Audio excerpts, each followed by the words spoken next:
So, welcome. Namaste. It's lovely to see you all and to be with you all here today. And we're so excited to share with you the awakened woman. What does it mean? How does it affect us? And what are the challenges that we have to face in the world today as we really start to open into our own space and our own power? As we really start to believe and rise into all that we are. And so those are just some of the topics that we're going to share and cover. Before we do, I just want to give sort of an introduction and a sense of what's happening today and where we're flowing and going. First of all, most of you here today may know me. I'm Azrael. And Aparna, lovely Aparna, is my colleague, dear friend, and co-creator of so many fun things in this lifetime. And we've both been really called to come together to share in a bigger way, to connect with women and to hold space for a tribe and an energy to form so that we can feel supported, we can feel connected, we can feel alive. And perhaps more than anything, we can really know that we're not alone, that we are part of something so much bigger, and that what we're going through is not necessarily that different from someone else. It may have its own flavor and its own way of manifesting in our being, but it's really part of what's evolving and awakening for these conscious souls that we are as we open to our light. So our intention is to hold a space for a tribe to grow and for light to flow and for us all to share. This meeting will be about an hour long. We'll introduce ourselves first, and then we're going to go into the idea of the awakened woman. What is it? As I said, what are the challenges? How do we navigate through life as the walls of the masculine world crumble down? And then we will open it up for questions. Questions can be asked anytime. We ask that they are all typed. Now, Dawn, you're having some problems getting in, it seems like. So when it comes to question times, feel free to take yourself off mute and to ask. But for everyone else, we're just going to ask that they're typed. And if they pop up as we're talking, it's fine to type them in there. We may address them a little bit later. So I think I'll let Aparna introduce herself first and share a little bit, and then I'll introduce myself a little bit more, so you get a bigger sense of me. But I'd love for you to meet the lovely Aparna Kanolkar. Thank you, Azrael. My name is Aparna Kanolkar, and I am personally very interested in awakening. I am personally very invested in helping women awaken. And I believe I'm an ambassador for Divine Mother, and that's the challenge I've given myself and the role I've given myself in this lifetime. And I believe women are exquisite beings. We are the ultimate creators next to Mother Nature herself, and we live in a very challenging world full of overstimulation and degrees of expectation and responsibility that are probably not that normal or reasonable for us. And within the context of today's society, especially Western society, maybe even everywhere else too, we're facing massive debt, massive amounts of stress, emotional challenges, disconnection, and as a result, we're losing our femininity. We have already been losing it, and we are at risk of losing it at a faster pace. And one of the reasons why I'm so interested in this topic of the awakened woman is to really see what being a woman means in today's world. And it's from that standpoint that Azrael and I have created all of our offerings, all of our teachings, and we feel that it's a very sacred task. It requires a great deal of spiritual responsibility, which we're both willingly carrying and will carry and have been carrying. And we want to help as many women as we can in unfurling the real meaning of being a woman in today's world. And I'm an Ayurvedic lifestyle counselor, and I have taught cooking and Ayurvedic nutrition. I've written a few cookbooks. I'll be starting a small but beautiful Ayurvedic product line in the coming weeks. But I spend a lot of time with women. I work mostly only with women like Azrael. And the focus is on awakening to ourselves on a deeper level and being a guiding force in that process for any woman who's drawn to my style of how I work with women. But Azrael and I together have all of our offerings fall under the blessedfeminine.com website, which is coming together.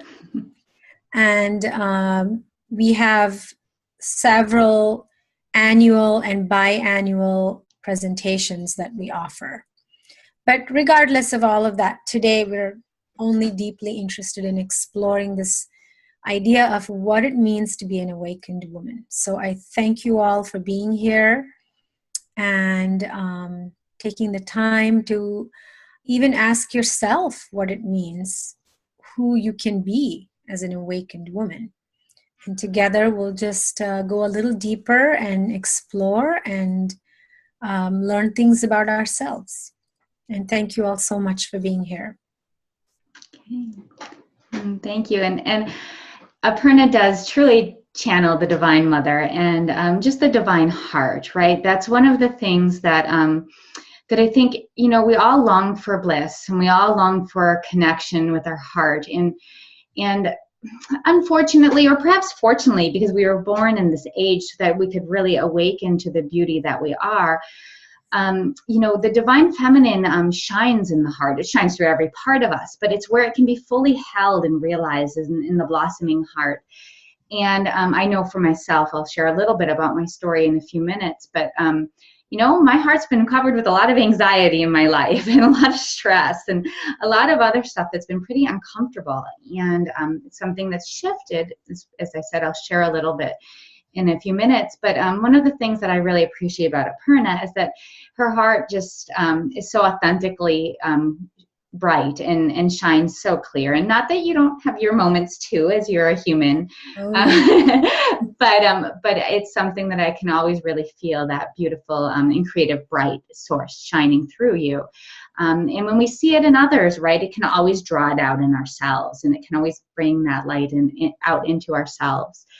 As I said, I think all of you know me a little bit. Jody, it's lovely to see your face. We've had some beautiful conversation. I know we've spent time together via video.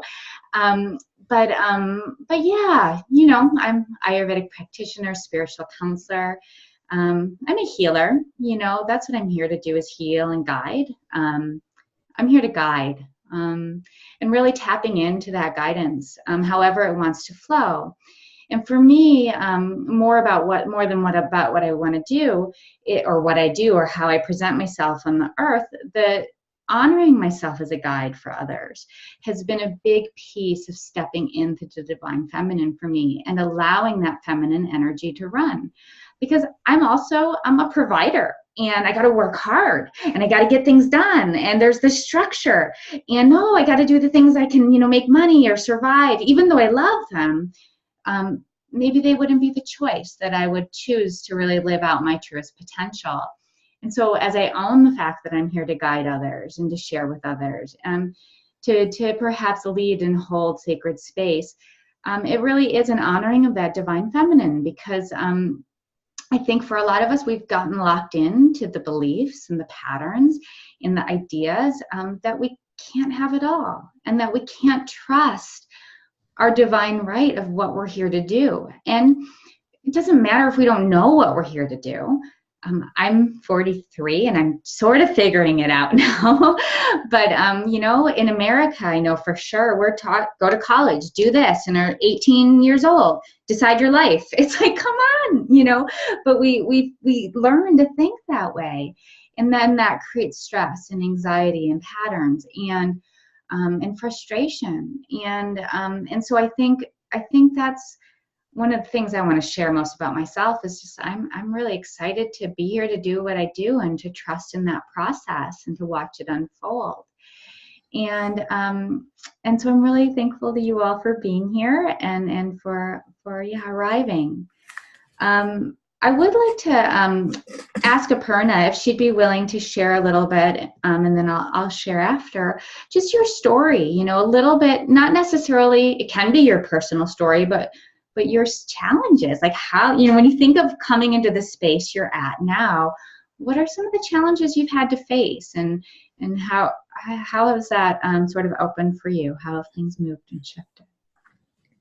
Well, definitely so far this lifetime, and I have to say so far because I have no idea what tomorrow brings, and that's the exciting part. Definitely came in with a lot of intense karmic stuff to work through, and everyone does.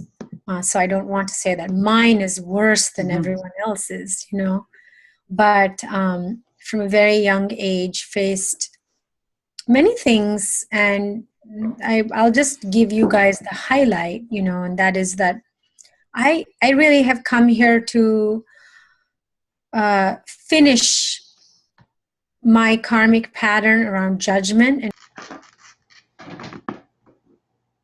that Azrael described me as somebody with such a, the heart, the divine heart.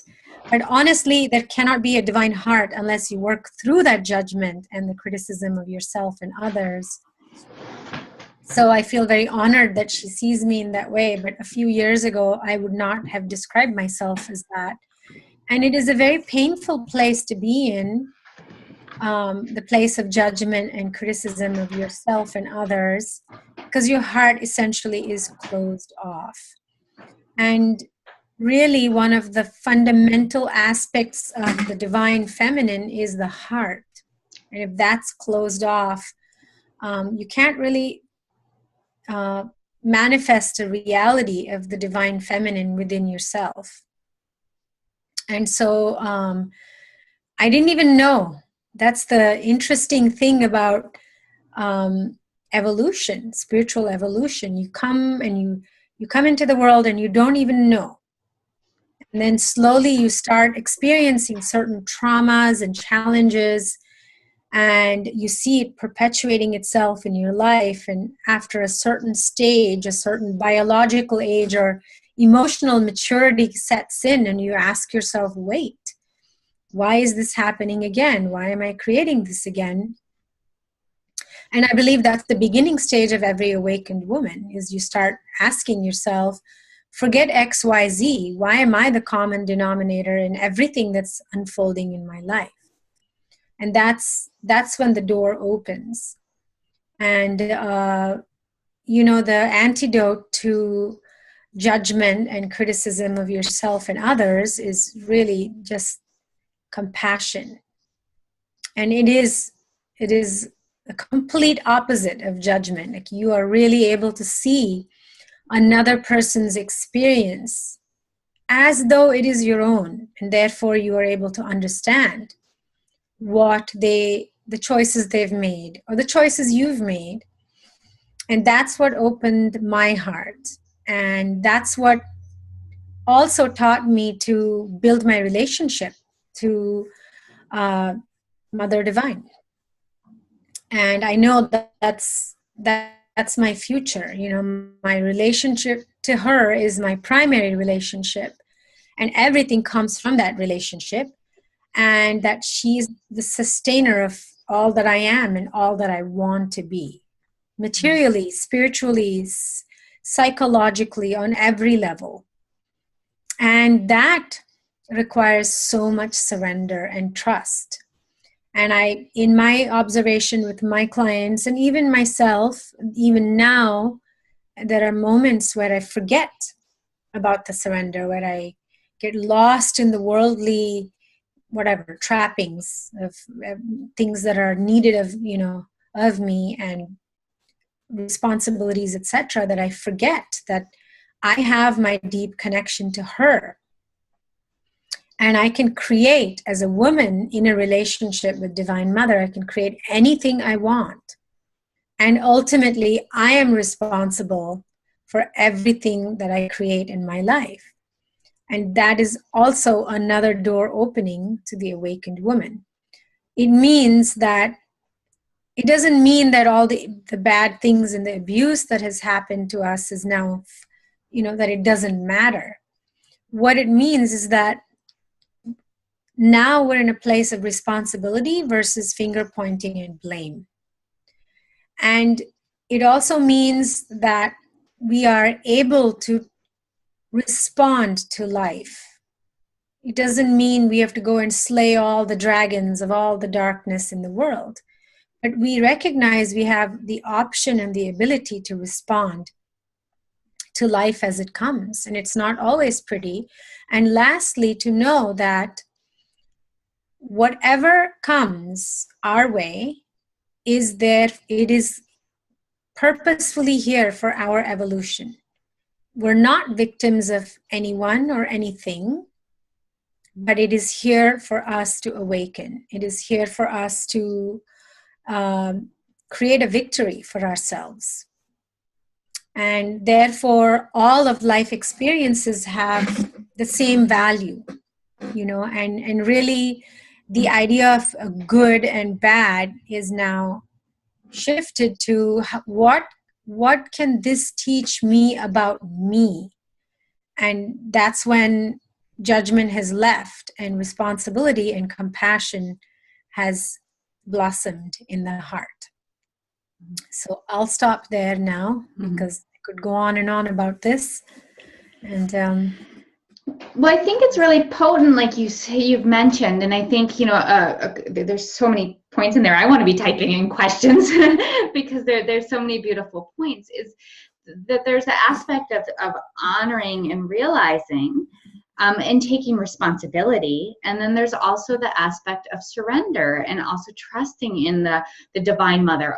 Having, I don't want to say a model, but one of the things I think in this Western world, in this culture, has been that there is no divine feminine model. There is no strong model about what the divine feminine is, and how does it happen, and how do we live, and how do we expect, how do we be who we are and honor the full feminine force without trying to be like a man, or just surrendering and letting it all go, right? Like, there hasn't been real clear structure for us. And so just when you brought up that Divine Mother energy, I think it's really important to remember that there might not be anything in our culture, but there are ancient goddesses and ancient cultures, whether it be the Vedic goddesses and traditions, or whether we're looking over in the East, in the Celtic world, and in the United Kingdom, or the ancient gypsies, right? Like, women were powerful, they were strong, and they sometimes were fiery and very strong physically, warriors, but they were still women, right? They still had the birthright, and it wasn't like trying to fit a square peg into this, or a round peg into a square hole, because I'll call the men square. What it's like now, it's so I find that it's really challenging, right? Because there is no clear model, and we've been taught for so long to suppress, to repress, to work, to do, and with that, I think also comes the blaming others. For me, a lot of it has manifested. I grew up in a very, they're a lovely family. I mean, we've all got our challenges in our families, right? And my parents always thought that they should have the perfect family. And of course, our family wasn't. And so there's a lot of challenge and a lot of judgment that used to come up. And they came from a very poor background, very poverty background, especially my mother. And they did very well. They became very abundant early in their lives. And so they always were looking to fit in and to be this thing that they thought was happy and healthy and safe, because they didn't have that growing up. And so it was like drilled in from a very young age. The way you do this is by fitting in, by conforming, by doing well in school, by making something of yourself. And if anyone knows me, I'm not a conformist, and I'm not like, I did do well at school. I've got a very good mind. But once I was about 13, when I think my hormones started shifting into that womanhood, I really started blossoming and realizing that this life was not for me, and that this space of living in this world that was so structured and so set up was just not for me. And I guess I had some self-blame. I had a lot of trauma that came up in my life. But for me, I would more manifest it as anxiety and needing to do well. And even though I totally left college and I lived in a van and I moved to British Columbia and I did all these things I wasn't supposed to do, there was always this male sense of responsibility I would hold on to. And this idea of needing to do, of needing to provide, of needing to be alive, needing to take care of. And then not necessarily addressing a lot of my feelings, right? And not necessarily even being aware of a lot of my feelings. Because as a child, whenever anything was talked about, we just shut up, right? Like, or if we were bad, we wanted to be good. Not bad, but when you're kids and you get in trouble, we'd want to be good, so we'd hold it in. And all that holding in created so much stress, right? And I just wanted to flow, and I wanted to create and enjoy and be who I was here to be. Now, I was really lucky because karmically, I got kicked in the butt in my early 20s. Got a great story that maybe one day I'll share. But it destroyed my life. It destroyed my life the way I knew it. It destroyed my world. It was like Callie came and said, you're either going to die or you're going to be in a life you don't want to be in. So we're changing it. And it was the biggest gift that ever happened. And it made me open to the path of something that was so much more. And not that we need Callie to come kick us in the butt. It doesn't need to be that hard. But if we look around us at the world right now, Callie's pretty much here in full force. And if anyone doesn't know who Callie is, she is like the goddess of, I don't know, Aparna can share better than me, but change, destruction, rebirth, death, and life. She's got blue skin, and she sticks her tongue out, and she's got like the heads of I don't know how many warriors that she's holding on as she stomps on Shiva on the ground. And she's here to rain destruction, and to allow life to begin, and to really end what's done. And if we look especially at what's happening in the Western states, not just the United States, although you guys have a great figurehead right now for it, it's crumbling. And it's a time of a lot of fear, a lot of destruction, a lot of what was safe is really crumbling down. And it's because these old ways are no longer serving us. It's really time for us to rise up. But we're scared, a lot of us, or we don't know how to, or it moves so fast, right? Then what happens when it's moving so fast? How do we stay grounded? How do we stay connected? And I think that's a great question, and I think for me personally, the very first thing is to really know my true identity.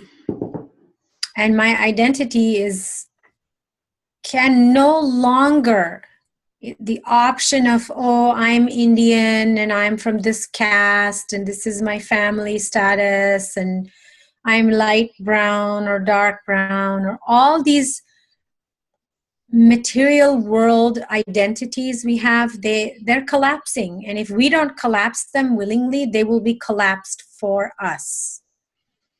And when we strip that off, all these labels and identities, and we stand in front of ourselves in front of a mirror, the reality is we're beings of light. And in the eyes of light, we're all equal. My skin color has no connection to Azrael's skin color. It means nothing. It means nothing how much I earn versus somebody else, that whatever they earn, what I have versus what someone else has. Because in the material realm, there are no guarantees of anything. Life is constantly recycling itself. And as women, it is wise for us to know, because we are the central figures of our families. We don't know what our men, not yet, they're not ready to connect. They're still working through some things as a collective. But women have had so many layers of opportunity and freedom. And now it's time to regroup and really examine what this freedom can do for us. And the bottom line is that this freedom allows us to say, well, if you remove all my material labels, I'm simply a being of light. And from that place, I'm immensely powerful.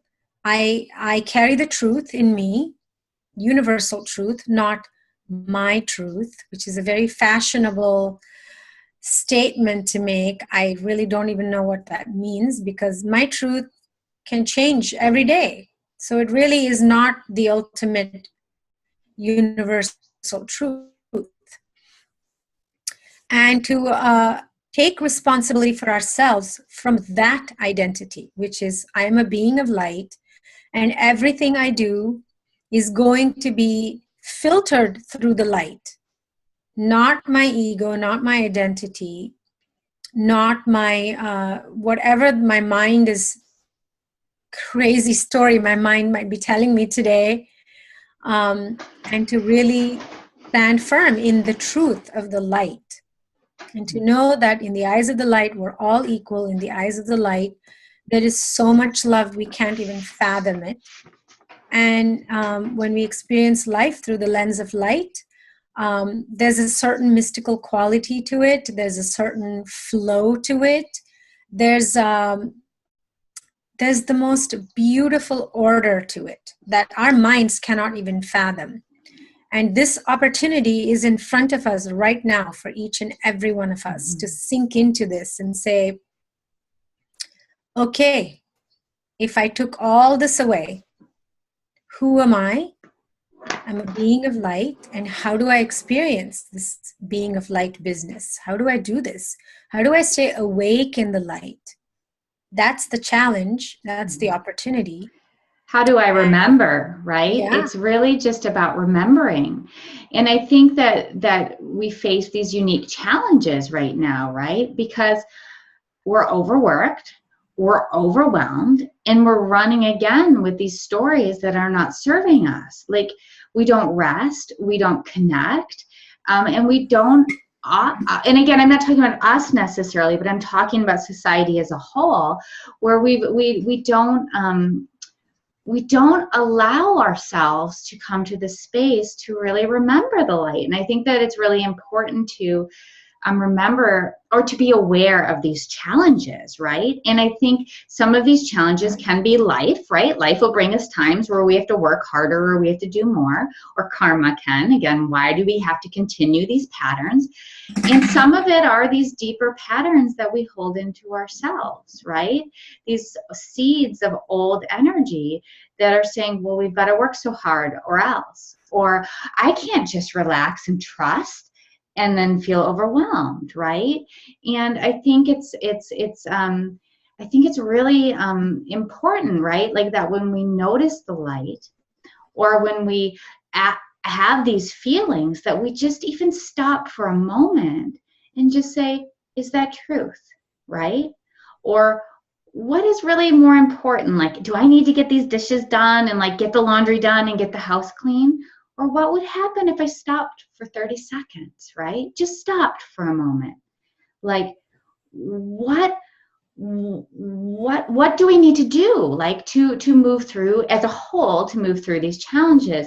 And I'm sure me and Aparna have our ways and our practices, and I'm sure others have their own. But I think it's really important to address these challenges, right? And know that they're quite profound and potent.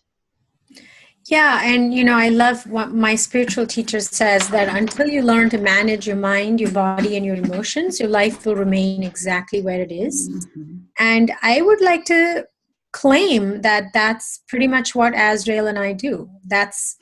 So there's the work of Tantra, which is like very advanced, where you really dive deep into the Mahavidyas and the different goddesses and the wisdom that they offer and experiencing life through it.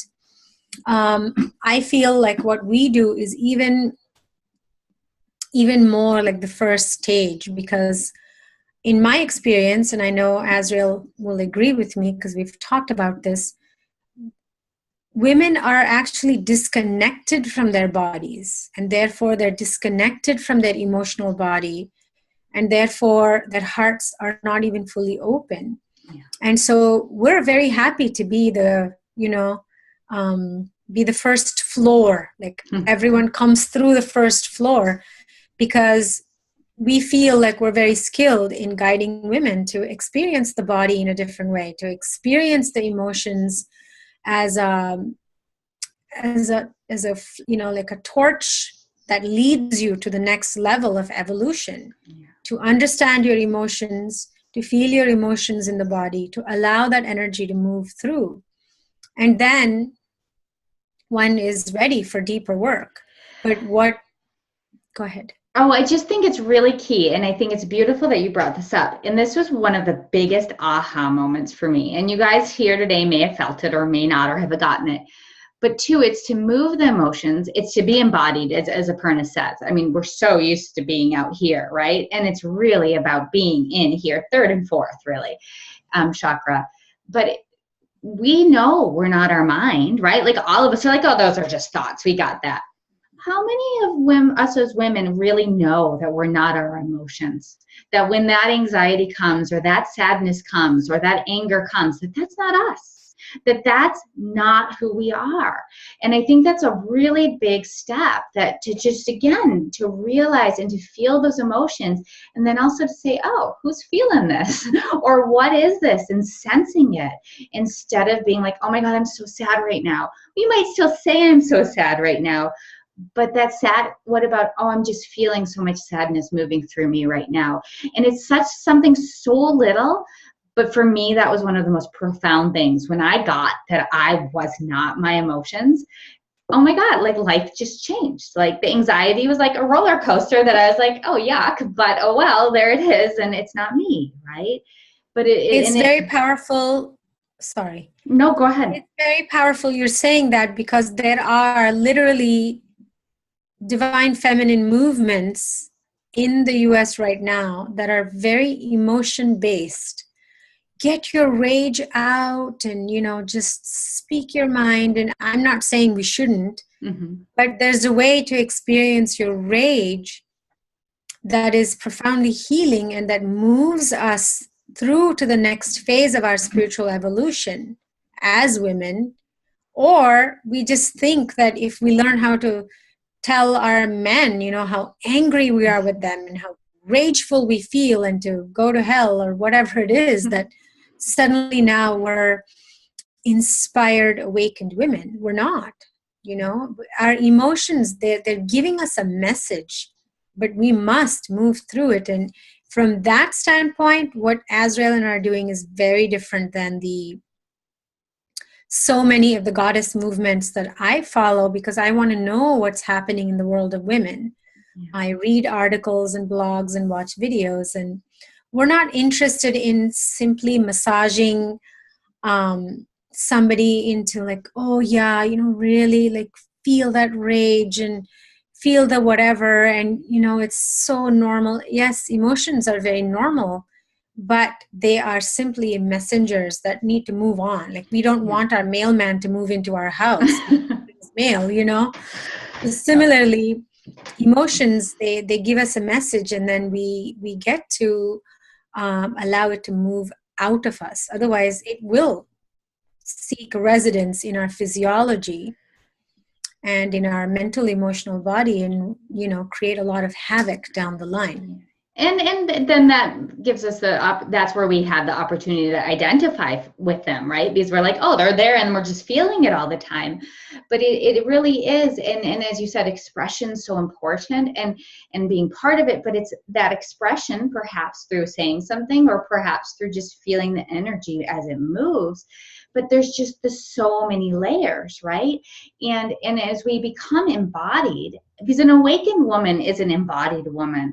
An awakened woman isn't someone that's up here and all vata and flowy. And I mean, she might have those tendencies, but they're present. When you think of ojas, when you think of truth, when you think of the light that's like resonating so deeply through someone that you look at and feel their presence, they're here.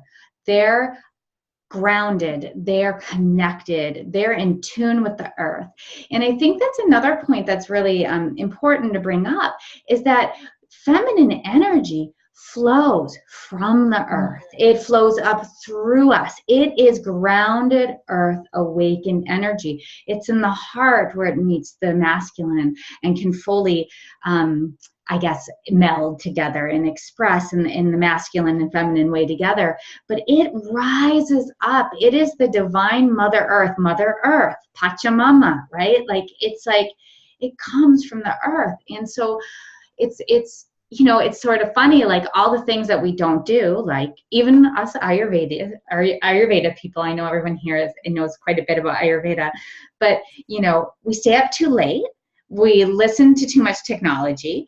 And maybe we don't anymore, but we've eaten on the go, right? Like we have our tendencies that keep us up here. And it's like, oh, but I'm just going to stop, or I'm taking the afternoon off, or I can't do that. I need that $100, you know, or I need that thing. Like, what would happen if I actually took care of myself? Yet that's exactly what we need to do. That's exactly where we need to go. And as I mentioned earlier, when I was speaking about being a guide, it's only by saying no that the universe can come up and to support us, that Mama Earth, that the Divine Mother will step in. Because she's like, well, you care for yourself? I always cared for you, but now you can feel me. You can sense me. You can see me. I'm going to care for you even more. Not that it's actually more, but you sense it more. I think you said something in our last group about being the architect of our own reality, Aparna. And it's like, we have to like set the stage, but when we can take care of ourselves, that gives the opportunity of the divine to step in and really guide us and take care of us, you know? And yeah. And also, you know, to be able to do all that, which is so beautiful and so necessary, we have to move through fear. Mm-hmm. There's so much fear that if I take time for this, or if I spend money on that, then something else will be taken away, or something else will be lost. And that is the seduction of darkness and illusion. It will draw us in that angle is perfect. Because women, you know, we're genetically wired to take care of everyone around us. The concept of mother to all is a very powerful feminine concept. And that doesn't mean you just coddle people and give them everything they want. It also means that at times, you know, you bring out that ferocious quality when you're standing up for the truth, standing up for the light, standing up for complete and utter responsibility, whether it's with your child or husband or employee or employer or whoever, family member. But, you know, to know that there is this underlying fear, that fear of scarcity and fear of, if I do this for me, then something else will be shortchanged in the process. And I will guarantee you there is no bigger lie than that. Because I have raised 2 children for 14 years, pretty much on my own, financially and otherwise. And I still found time to take care of myself. And I still do Abhyanga, I still meditate. I have no excuses, basically. And when we stop making excuses with ourselves, it'll be amazing to see how many opportunities come our way for that time for self-care, for the time for spiritual contemplation and evolution. It is nobody's responsibility to give us that time. It is our own. And it is actually one of the highest spiritually responsible things to do, is to say, my body matters. My body houses my soul and my spirit. It matters. My mind, I'm not going to be a slave to my mind. I will control my mind. I will allow for my emotions to flow through me, and I value the flow of emotions. Therefore, deeply opening my heart and deeply being available to all of existence, to the mystical experiences of life. And this is something, the time has come for us to give ourselves this gift. We'll never be done with paying bills and, I don't know, doing homework. And there's always something, right? Like there's always something. We can always come up with something else. And there are times when it is hard, you know, and life is tossing us all that stuff. But a lot of times it's tossing at us because we're here to grow, right? And not that we have to smile and be like blissful through it. Sometimes we don't feel that blissful through it, but it's still having the awareness that it's something that's so much bigger than us, and that we're still okay. We're still a light, and we're still supported. And I think that fear that you brought up is so, and again, this fear was my thing, right? So I get it. And I'm very intimate with fear in my life. But I think it is key, right? Because it's really scary to say, no, I'm caring for myself, or no, I can't do that, or no, this isn't in alignment with me, because sometimes it does feel like survival. Maybe sometimes it would be survival, right? Or sometimes it's like, well, what do I do? Because it's just so foreign. And I know that with all of my heart that we have to step through, honor, acknowledge, be friends with, even love fear. And not that we have to like it, for it to, and it holds, it's like Kali, it holds the key for our birth. And something else that came up that I'd like to share while you were speaking, and then maybe we'll see if anyone has any questions, is boundaries are also very important. I think as women, being, as Aparna said, we want to take care of so many people, whether it's our kids, whether it's, for me, it's my pets, right? Whether it's the community as a whole, whether it's our parents, or just someone you see at the grocery store that you should have been nicer to, or let them cut in line because of whatever reason, right? Like, we need to have clear boundaries. We can't give it all away to everyone else. And I think that's a big misconception that we come into. If we're firm with our boundaries, then are we having too much structure? Are we too masculine? Or we're not feminine enough, or we're not caring enough? And it's only with clear boundaries, and it's only with clear energetic boundaries, and then boundaries of what's right for us, that we can really devote ourselves to that universal light and flow and energy that's there, and really give more to those that we're here to work with, for those that we're here to love. So we say no to our husband one day. I don't want to do that. And I can't do that. Can you take care of the kids? Or can you do it yourself? You're going to do the dishes and clean up the house tonight, and I'll see you tomorrow. And then yet the next day we might have an abundance of love and energy to share with them because we took the time for ourselves, or we set those boundaries. And it's so important. And that's something that gets so lost. And I do it too. Not so much anymore. I'm pretty good with my boundaries. I'm really good at saying no. But it's something that'll pop up from time to time. And then I always stop. Like, again, it's just that 5-second, not even 30-second pause. Is this really in alignment with soul? Is this really in alignment with me? Am I doing this because it's truth, because it's true, or because I'm running from an old pattern, right?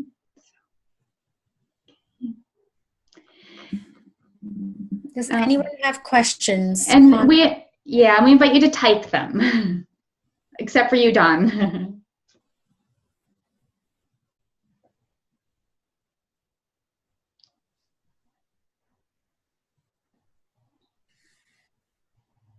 I'll give you another minute just in case something opens up before we start talking a lot again.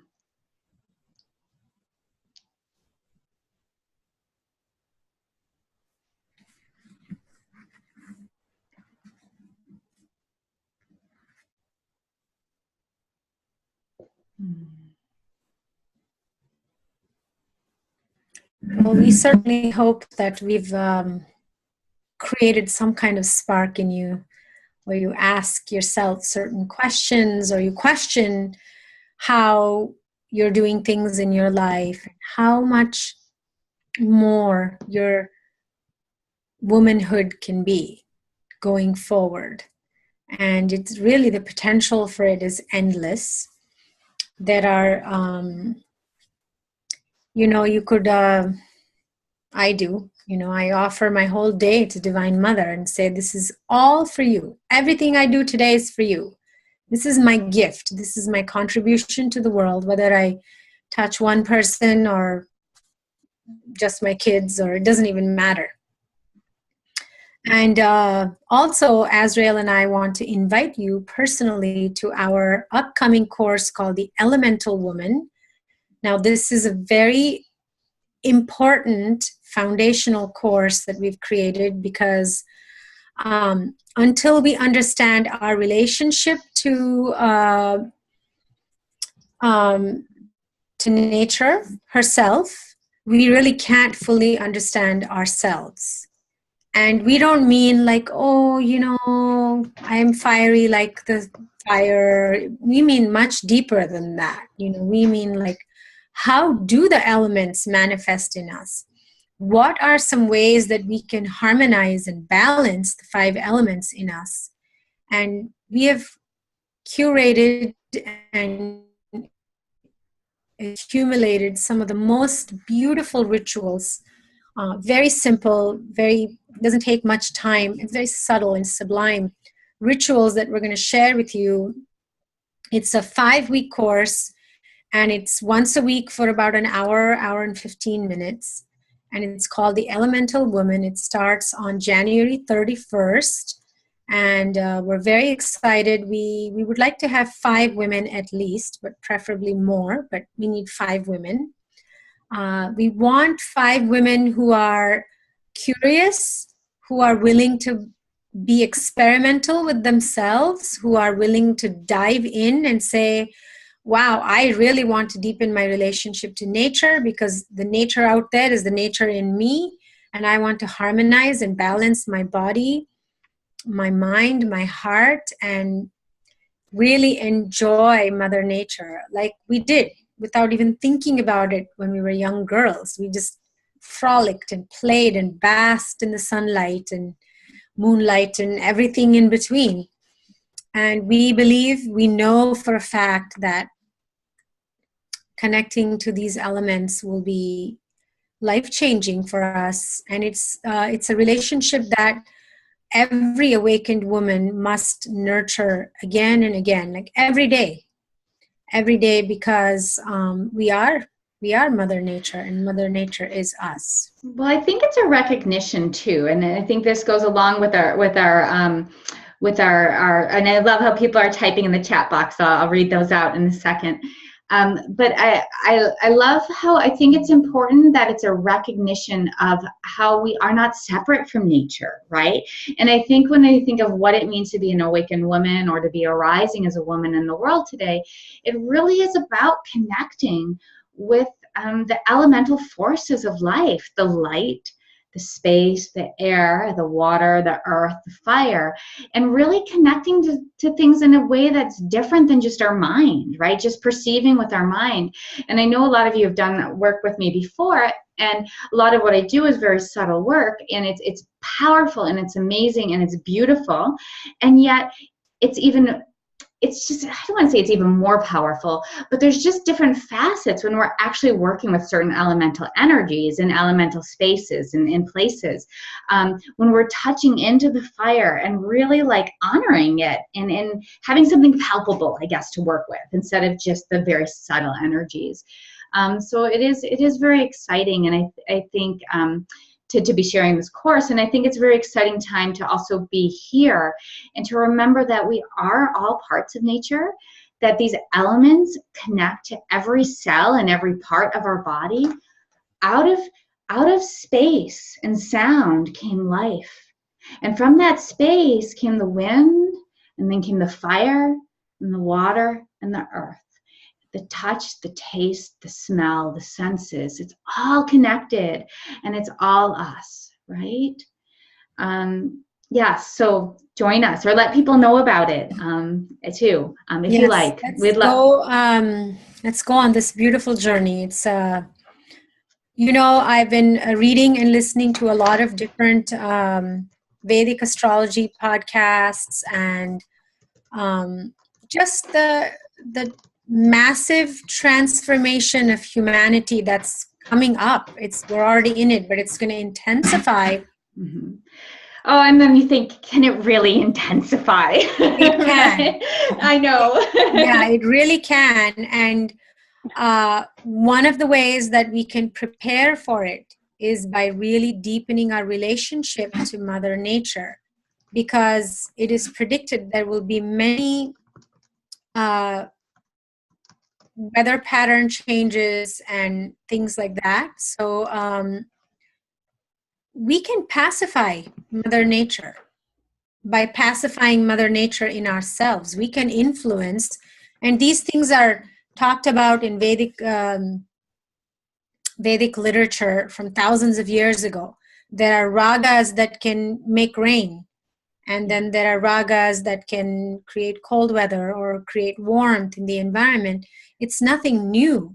It's just that we've completely disconnected from it. Yeah. And our course is our really soulful attempt to reconnect to all aspects of nature within ourselves, and to learn to pacify that fire in ourselves, and learn to allow for that watery element to flow through us, and to really be able to stand in the solidity of the earth in us, and to really let the subtlety of air just influence us right into the light, to take us right there without any obstacles or blockages. And something you said, Aparna. Oh, go ahead, Dawn. I have a question. Can you just briefly tell me what the difference between your Radiant Woman course and the Elemental Woman course? Yeah, so the Radiant Woman course is a course I'm doing on my own, and I'm not going to spend a lot of time going into it right now, but I can share. I wasn't sure if you were doing it together. Yeah, and it's something I'll share with you. I can share more with you about in person.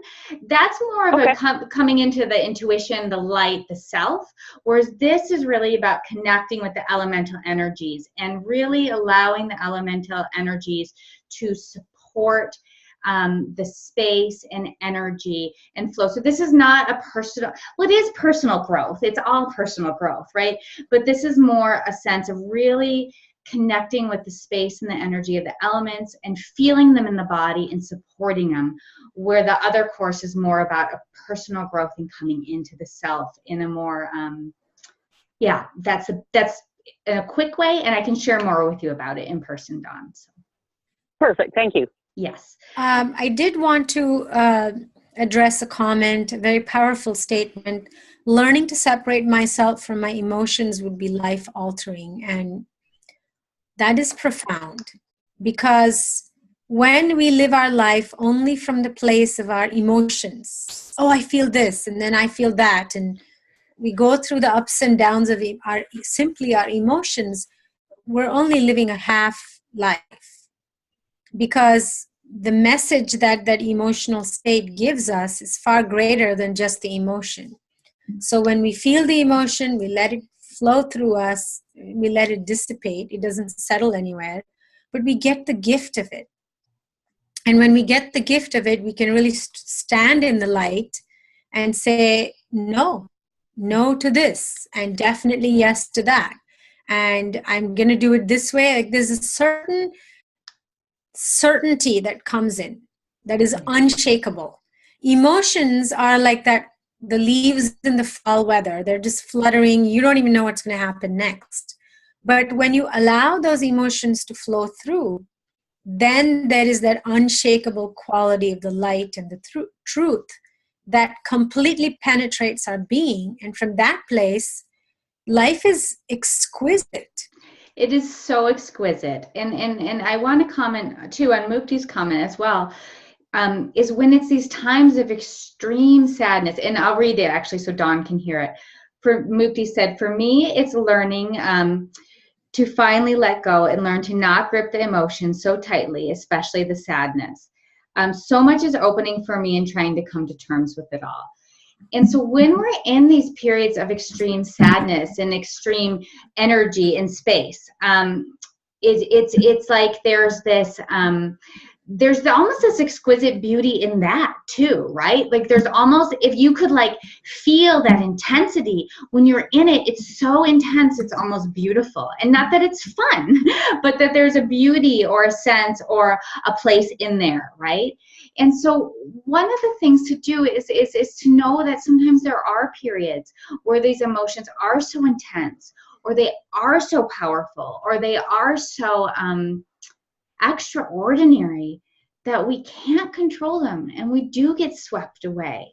And it's looking at the judgment and the identification with how we think we should be handling them, how we think we should move with them, or about it being too much and too intense and then not knowing what to do. So it's just really, again, giving yourself that permission of trying to remind yourself the light, even though you're not feeling connected to it maybe all the time, and to trusting that this energy is just the flow. And probably at these times where it's such intense energy, either it's because you need to be more grounded and then more embodied, like it's reminding you what can you do to be more embodied, more connected, or it's because there's a lot purifying and a lot shifting, and it's sort of like that Kali wave is coming through your emotions and saying, okay, like this is a purification, so let's go along with the ride, and that's time the energy shifts and happens, right? So,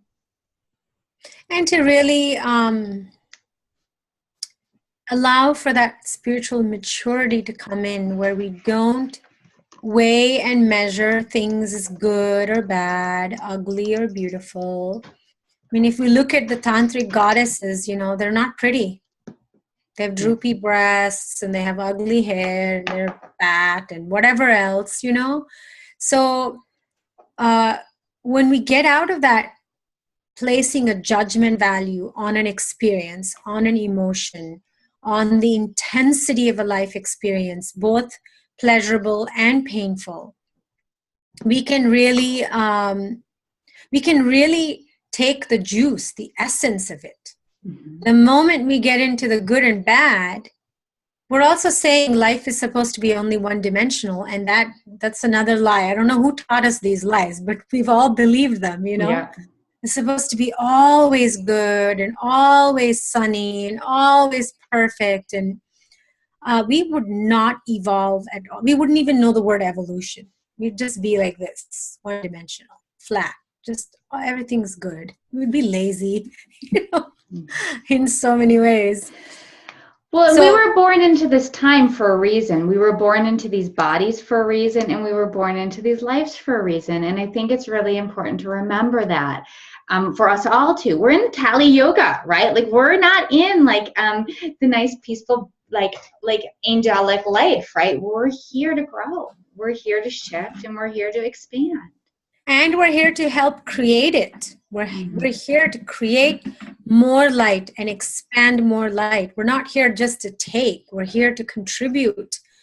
We're here to awaken the light from within and contribute it to the world. Yeah. And I'm sure everyone here knows this. The day that we take the time to contribute to the world in some way is probably one of our happiest days. The rest of the time we could be wallowing, focusing on something that's whatever, some transitory thing, that's not even important. But our mind makes us believe that all these things are important. So when we realize that I am the light and I am the daughter of Shakti, no less, Shakti, she's powerful, dynamic. She's a force of change and transformation and creation. if you're her daughter, why would you do something piddly, right? So I really want us to claim that place and just say, yeah, that's right. I'm your daughter. I'm no less. I am your daughter, and I'm here to ignite that spark of you in my heart, in my whole being, and show up in the world from that place. That's an awakened woman. Yeah. She's fearless.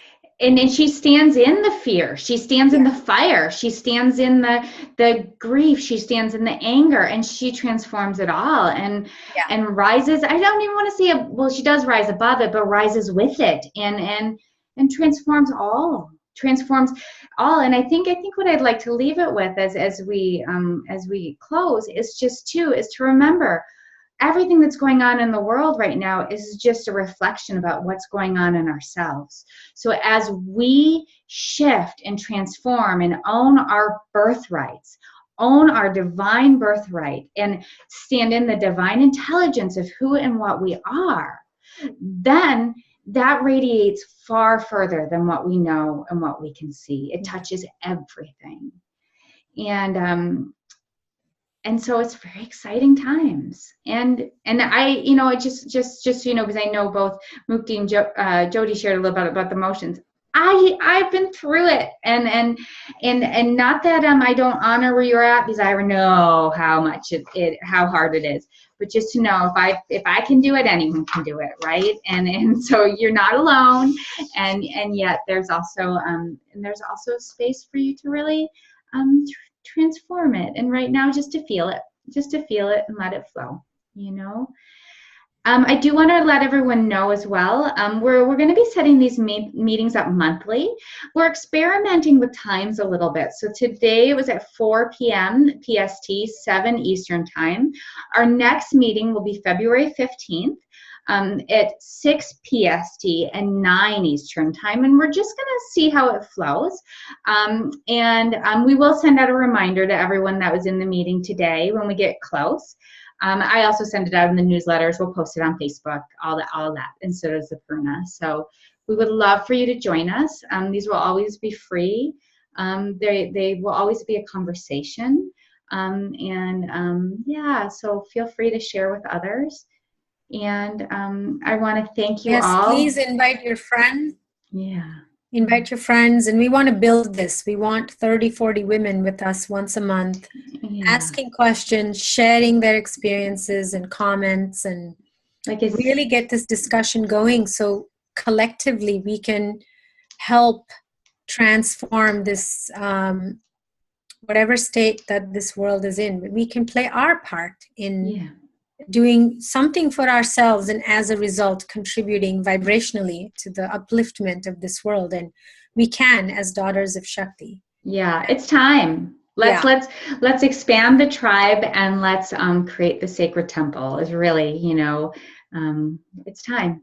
And we definitely invite you all to join the Elemental Woman course that begins on January 31st. I'm so excited because it's extremely experiential. Yeah, very experiential. We'll talk with you guys, for an hour, but the stuff that we've planned for you, you get to experience it, and that's what's so exciting. Well, Mukti already knows me and Aparna pretty well, but we have so much fun working together too. So it's we do. So it's a gift for us to share. Yeah, we'd love to have you with us.